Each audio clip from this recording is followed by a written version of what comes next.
ఇప్పుడు భోలే గారిని అడిగి తెలుసుకుందాము. అంటే నెక్స్ట్ ఒక వరల్డ్‌లోకి వెళ్ళిపోయాం అనిపించింది ఆ సాంగ్ చూసినప్పుడు. బేబక్క నిజంగానే ఈయన అంటే ఇదేది ఒక పొగడ్డం కోసం చెప్పినట్టు అనిపించట్లా. It's like goose bumps moment అనమాట. సో మీరేం చెప్పేస్తారు? వాళ్ళిద్దరిని అసలు ఎక్స్‌పెక్ట్ చేశారా? మా అందరి గూస్ బంప్స్ మొత్తం మీ చేతికి మొలిచినట్టు అనిపిస్తుంది నాకు. నేనైతే అట్లనే అంటే నిజంగా చెప్తున్నా. ప్రసాద్ ల్యాబ్కు జనరల్గా వచ్చినామంటే ఏదో సినిమా ఫంక్షన్కి అనుకుంటాం మనం. నిజంగా సినిమా ఫంక్షన్కి వచ్చినట్టు ఫీల్ అయినా నేను. అది చూస్తా అంటే సినిమా చూసేట్టు అనిపించింది నాకు.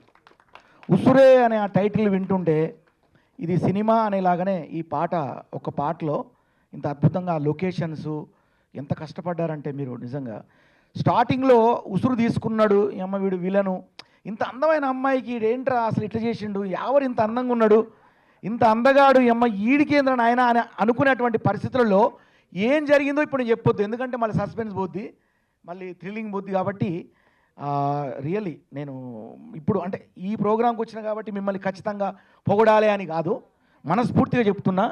ఒక సినిమా చూసినట్టు అనిపించింది నాకైతే. మంచి సినిమా. నేను చెప్పు. లవ్ ఇస్ అ లై అని అక్కడ రాశారు కదా కింద ట్యాగ్ లైన్.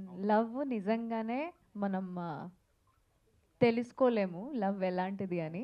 సో వీడియో చూస్తే మీకు లాస్ట్లో తెలుస్తుంది లవ్ ఎలాంటిది అనేది. కరెక్టే కదా? నిజంగా చాలా బాగుంది, నాకైతే బాగా నచ్చింది. అసలు ఎప్పుడు ఇది నాకు తెలిసి అయితే మీరు దీన్ని సినిమాగా తీస్తే మాత్రం ఖచ్చితంగా హిట్ అవుద్ది. ఇది ఒక పాట వరకే అంటే మనశ్శాంతి లేదు, ఇంకేదో అంటే చూడాలని ఉంది బాగా. మీరిద్దరు సినిమాలో ఇలాగే ట్రావెల్ చేస్తూ ఒక సినిమాగా చూస్తే బాగుందనిపించింది. చాలా హ్యాపీగా ఫీల్ అయినా నేను. అయితే బోలే సార్ యాక్చువల్లీ మీరే మాట్లాడాలి మన జయరామ్ గురించి. ఏజ్ వచ్చి 25. ఇది 4th album song actually. First Hidimba ఫిలింకి ఏడీగా చేశాడు. తర్వాత వయ్యారి భామ అంటూ పవన్ కళ్యాణ్ గారికి ఒక సాంగ్ డెడికేట్ చేశాడు, అది కూడా రష్యన్ గర్ల్స్తో అనమాట. సో అది కూడా ఇక్కడ ప్రసాద్ ల్యాబ్లోనే ఈవెంట్ అయింది. సో ఇప్పుడు ఎవరితో 3rd సాంగ్ అయినా కూడా వీళ్ళిద్దరితో ఒక మ్యాజిక్ అయితే చేశాడని చెప్పాలి. సో మీ ఎంటైర్ ఎక్స్పీరియన్స్లో ఆ 25 ఏళ్ల కుర్రాడి ఈ కష్టం గురించి చెప్పాలంటే ఏం చెప్పేస్తారు? జయరామ్ బ్రదర్, జయరామ్లో జయం ఉంది అంతే. ఇక మీరు చేసిన గొప్ప ప్రయోగం, all the best, God bless you, God bless you.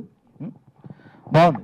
ఇంకా నేను అంటే ఇంత టేస్ట్ అంటే ఇంత అభిరుచిగా అంత లొకేషన్లోకి వెళ్ళి పాటలో ఏదో ఒక లొకేషన్ దగ్గర ఒక డ్యాన్స్ చేయడము లేకపోతే అక్కడక్కడ తీయడము జరుగుతుంది. బట్ ఇది అంత ట్రావెల్ చేశారంటే మీరు అంటే నాకు తెలిసి ఇంకో 10-15 రోజులు కష్టపడితే సినిమా అయిపోయేది.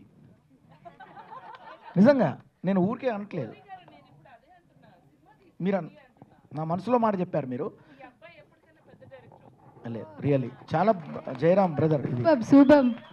తర్వాత మ్యూజిక్ డైరెక్టర్, ఆ తర్వాత లిరిసిస్ట్ అందరు కూడా.